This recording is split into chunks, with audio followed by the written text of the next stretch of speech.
직원 교육은 굉장히 이제 여러 분야에서 여러분들이 활용을 할 수가 있어요. 직원 교육이라 하면 어떤 분들은 그냥 업무적인 부분에서만 생각하시는 분들도 많이 있거든요.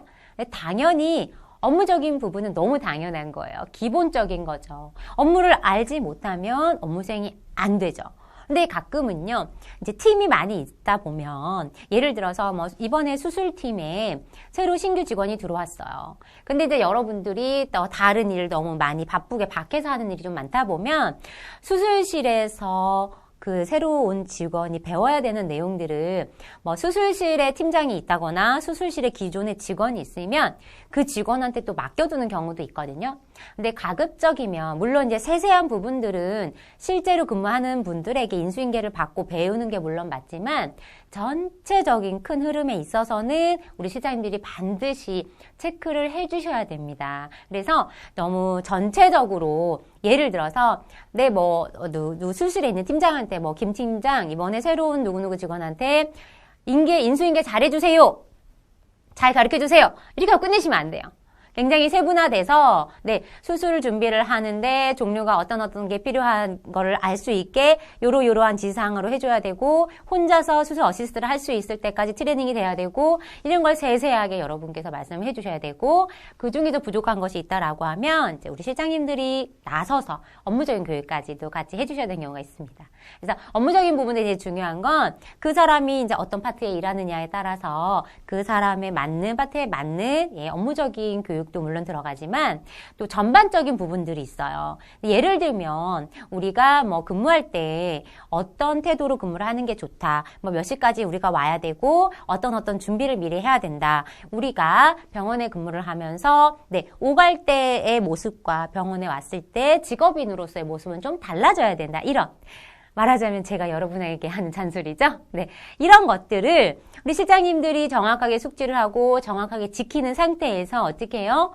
직원분들에게 이런 업무적인 부분들 말씀해 주셔야 되고 어떤 그런 근무적인 태도뿐만 아니라 병원은 위생이 너무 중요하잖아요. 그렇죠? 그래서 청결 관리라든지 복장 관리라든지 깔끔하고 스마트해 보이는 모습들 이런 것들 항상 유지할 수 있게 여러분들이 좀 동기부여도 해주시고 자극을 조금 주셔야겠죠. 그래서 업무적인 부분에서 이런 부분이 좀 필요할 거고요. 두 번째는 위생교육 부분이 필요합니다. 병원에서는 이제 위생교육 너무너무 중요하죠. 그렇기 때문에 우리 폐기물 관리 같은 거에서 어떻게 좀 처리해야 되는지 이런 부분도 중요하고요. 환자분들은 감염이나 이런 거에 대해서 굉장히 중요하잖아요. 그렇죠? 그래서 예전에 보니까 침이라든지 이런 것들도 재활용을 해서 주사 같은 거 활용하거나 이런 게 문제가 되는 경우가 있더라고요. 그래서 항상 그런 것들이 재활용되지 않고 귀찮다는 이유로 세척이 좀 덜 된다거나 소독이 좀 미흡하거나 이런 부분들까지도 우리 실장님들이 처치실에서 일어나는 일, 수술실에서 일어나는 일, 이런 부분들 정말 자세하게 꼭 체크를 꼭 해주셔서 팀장급이나 다른 일선 직원들한테 맡기지 마시고 중간중간에 꼭 잘 되고 있는지 체크를 해주시고 부족한 부분에 있어서는 이렇게 교육을 통해서 여러분들이 좀 체크를 해주셔야겠죠. 그리고 또한 여러분들이 이제 고객 응대하는 거. 우리가 이제 병원 파트에 보면 데스크에서 이게 환자분들 응대하시는 파트에 계신 분들도 있으시고 치료실에서 계신 분들, 진료실에서 계신 분들, 또 수술실에서 계신 분들 되게 많으시잖아요. 파트별로. 이제 그랬을 때 우리가 전화 응대를 하는 방법이라든지 고객을 안내하는 방법이라든지 또는 고객분들과 어떤 의사소통이 필요할 때 설명이 간단하게 필요할 때 어떤 방식으로 고객을 응대하는 게 좋은지 이런 부분에 대해서도 여러분들이 꼭 체크를 해주시는 게 좋겠죠. 그래서 그런 것들이 다 누적이 돼서 이 직원의 역량이 될 뿐만 아니라 어때요? 우리 병원의 역량이 되는 거잖아요. 그래서 그런 부분 조금 꼼꼼하게 꼭 체크를 해주시고 그리고 보험 청구 업무 같은 거 되게 중요하잖아요. 그렇죠? 청구 업무를 이제 여러분들이 잘 알고 계시는 게 중요하고 당연하죠? 잘 아시겠죠? 보험 청구 업무 정확하게 숙지해 주시고 청구는 제대로 되느냐 되지 않느냐에 따라서 수가 차이 엄청 많이 나는 거 아시죠? 그래서 그런 부분 얼마나 중요한지 그리고 청구를 어떤 형태로 하는 건지 이런 부분들 청구가 반송됐을 때 어떻게 하는지 이런 부분들을 여러분들이 직원들에게 충분히 교육시킬 수 있으셔야겠죠.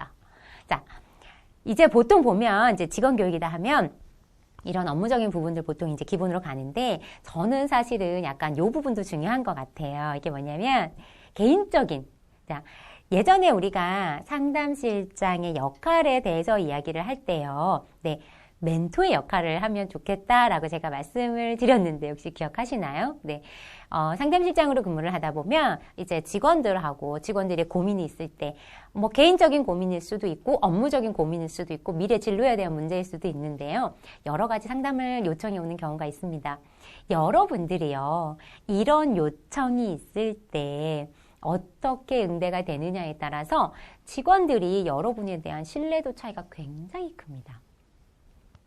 저는 약간 평상시에 대화를 하면서 막 돌직구를 날리거나, 이런 부정적인 언어나 이런 걸 직설적으로 막 돌직구 날리는 스타일은 아니거든요. 그런데 1대1 코칭을 하면서 이 직원들이 저에게 무언가 요청을 할 때는 사실 조금 해주는 편이에요. 왜냐면, 이 어떤 사람이 있어요. 어떤 한 사람의 직원이 있을 때, 이 직원의 장점도 있지만, 단점도 있죠. 네. 장점도 있지만 단점도 있어요.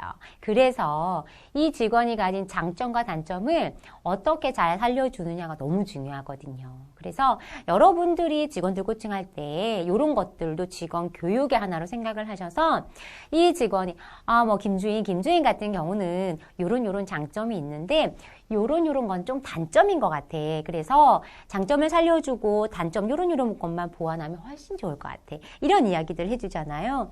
그 직원한테 굉장히 큰 도움이에요.